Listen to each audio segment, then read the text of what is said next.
Welcome back to the deep dive. Today we're doing something a little different. We're taking a shortcut. Yeah, you could say we're kind of hacking the system. We're looking at a major certification, the VMware 2V0-18.25 exam. But instead of studying for it, we're using its structure as a roadmap. I mean, these exam questions aren't just trivia, are they? Not at all. They're designed to highlight the pressure points.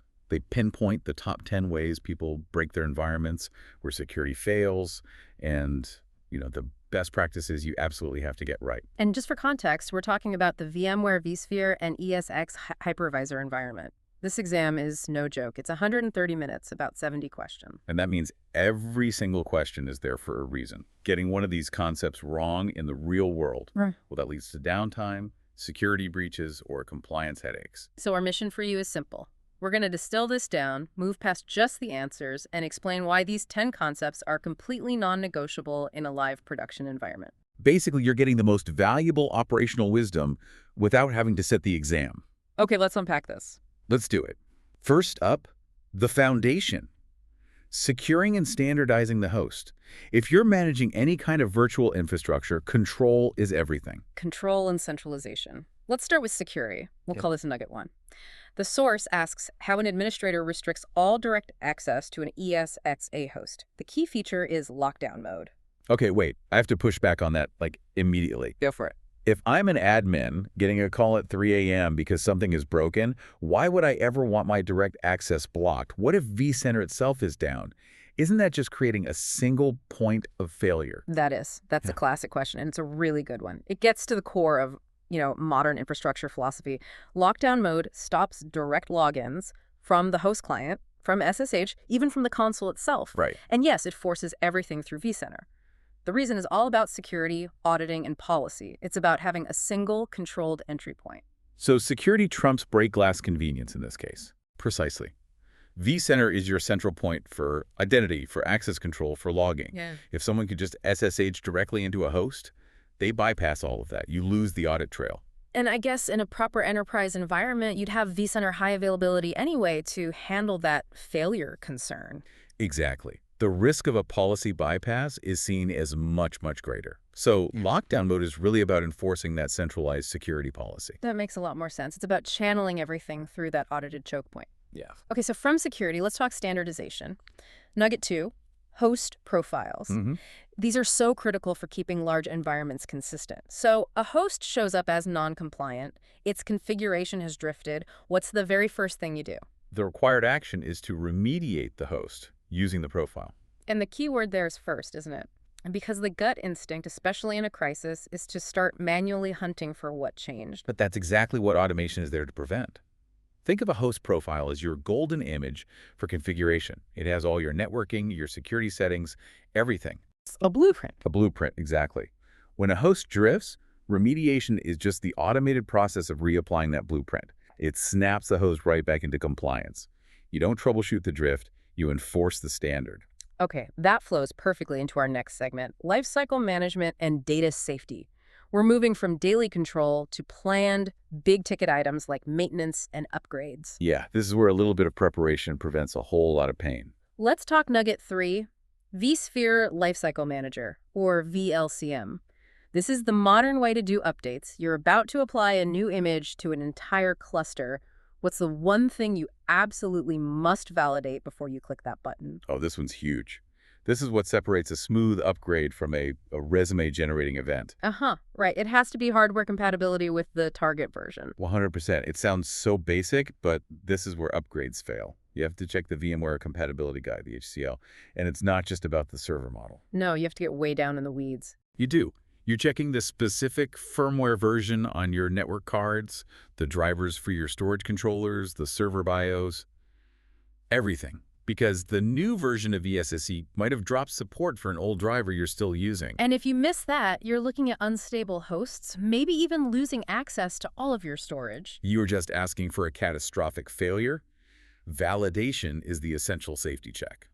Speaking of safety, let's move to nugget 4, which is all about VSN. This is where your storage is distributed across your hosts. Right, hyper-converged infrastructure. So you need to put one of these vSAN hosts into maintenance mode. Which option do you choose to make sure there's absolutely no data risk? The only correct option here is full data evacuation from the host. And that's a really important distinction because there are other options like ensure accessibility. There are, but they come with risk. Think of it this way. Ensure accessibility is like saying, I'm leaving for a while, but I'll leave the house unlocked. Your data objects might become degraded. If another host fails while that one is in maintenance, you could actually lose data. But full data evacuation is rest. It's like moving everything you own into a secure storage unit before you remodel your house. It migrates every piece of data off that host. It's slower, for sure, but it guarantees all your data remains fully protected and compliant for the entire maintenance window. It's the only zero-risk option. Got it. Okay, let's pivot to segment 3. This is the stuff that happens in real-time performance troubleshooting and migration failures. The things that get you paged. Let's start with Nugget 5, a classic performance killer. A VM is running terribly, just unbelievably slow. You find out it's got high snapshot disk usage. What's the fix? The action is to consolidate the virtual machine snapshots, but I want to really understand the why here. Why is this so bad for performance? Yeah, it's about the I/O cost, and it's not linear.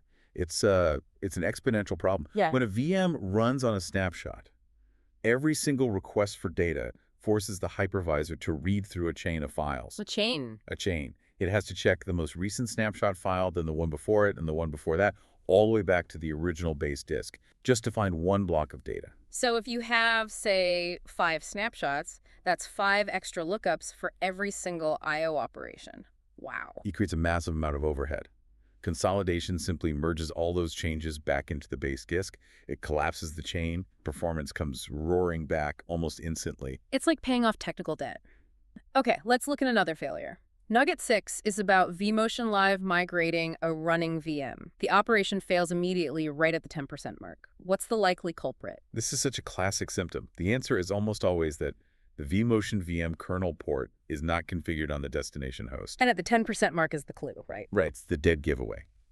The very first phase of a vMotion is just setting up the connection. The bulk data transfer hasn't even started yet. So failure that early tells you it's a fundamental networking problem. It can't even shake hands. Can't even shake hands. The vMotion requires a dedicated network port, a VM kernel port, on both the source and the destination host. It's the expressway for all that memory data. If it's missing or misconfigured on the other end, the connection just fails instantly. That 10% tells you the road isn't even built. That's a great way to put it. Okay, let's move into segment 4, advanced resource allocation and network protection. Getting into the finer controls. Nugget 7 is about resource pools. You have a pool of VMs, and they're starved for memory, even though the host itself has plenty available. What settings do you need to look at? The settings you have to adjust are the memory shares and reservations. Let's break those two down. How do they actually work? Okay, think of a host like an airplane. When the plane is empty, everyone has plenty of room. That's a host under no stress. But when the plane is full, when the host is under contention, that's when shares and reservations matter. So a reservation is what, your guaranteed seat? Exactly. It's the minimum amount of memory that VM is guaranteed to get no matter what. If your VMs are starving, you give them a reservation. A share, on the other hand, determines priority for anything that's left over. High shares mean you're at the front of the line for an upgrade if one becomes available. I see. So if VMs aren't getting what they need, you either guarantee them a slice with a reservation or you give them higher priority with more shares. That's it. It's all about managing contention. Okay, let's talk about a safety net. Nugget 8, an admin makes a change to a distributed virtual switch, the central nervous system for networking, and boom, they lose connectivity. What's the feature that saves them? This is a beautiful job-saving feature called Network Health Check and Rollback. Plain and simple. This stops you from sawing off the branch you're sitting on. It really does. I mean, imagine you misconfigure a VLAN or a teaming policy. You don't just disconnect one VM, you can disconnect all your hosts from vCenter. You've locked yourself out. Right. This feature detects that loss of connectivity right after you make the change. The health check fails, and it automatically reverts the configuration to the last known good state, usually within seconds.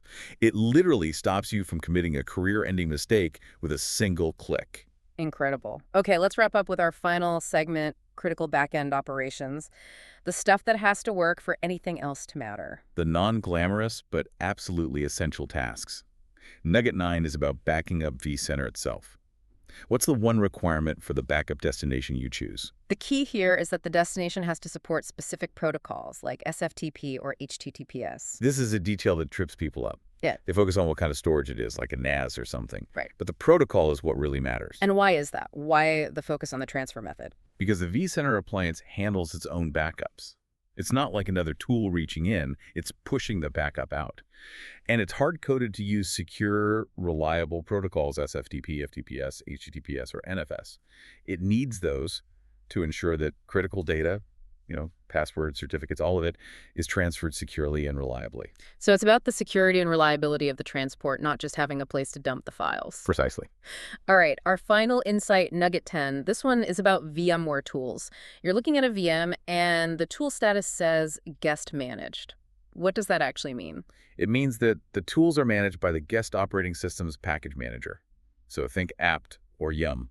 That is a huge operational shift. If you're used to right-clicking in the vSphere client and hitting upgrade VMware tools, that workflow is now broken. Completely broken. The old way was, everything from that single pane of glass. When it's guest managed, it means the responsibility for updates is shifted. It's now inside the guest OS. You have to treat VMware tools just like any other software package you'd update with apt update or yum update. So it's not wrong, it's just different. It's a conscious choice to manage it alongside the other OS patches. Exactly. It's a different management philosophy, and as an administrator, you have to know which one you're dealing with.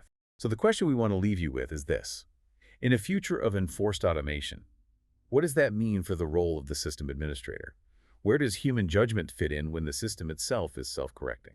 A really powerful question to think about. Thank you for joining us for the deep dive. We'll see you next time.